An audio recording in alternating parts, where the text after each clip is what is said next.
بعد ما انتهت الجولة الأولى من دور المجموعات في كأس العالم 2026، في اسم واحد خطف الأضواء ونثر سحره مع منتخب بلاده، ليونيل ميسي بعمر 38 سنة وفي سادس كأس عالم بشارك فيه.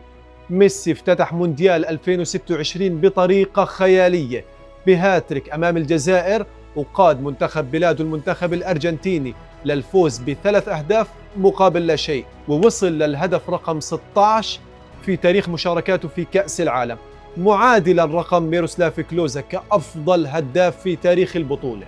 حكاية ميسي مع المونديال بدأت في 2006، كان عمره 18 سنة، لعب أول بطولة وسجل أول هدف له في كأس العالم أمام صربيا والجبل الأسود. في 2010 شارك تحت قيادة دييغو أرماندو مارادونا، صنع وساهم لكنه خرج من البطولة بدون أي هدف، وكانت النهاية قاسية أمام المانشافت الألماني. في 2014 ميسي أصبح قائد التانجو، سجل 4 أهداف، حمل الأرجنتين للنهائي وخسر اللقب أمام ألمانيا، لكنه خرج بجائزة أفضل لاعب في البطولة. في 2018 وتحديدا في بلاد الدب الروسي كانت النسخة الأصعب، هدف واحد أمام نيجيريا وخروج من دور ال16 أمام فرنسا.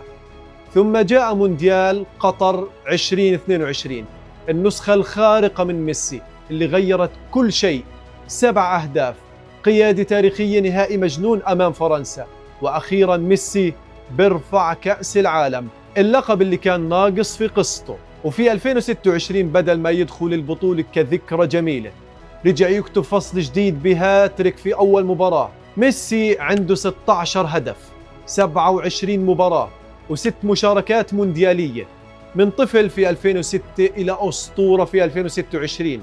ميسي ما لعب كأس العالم فقط، ميسي صار جزء من تاريخ كأس العالم.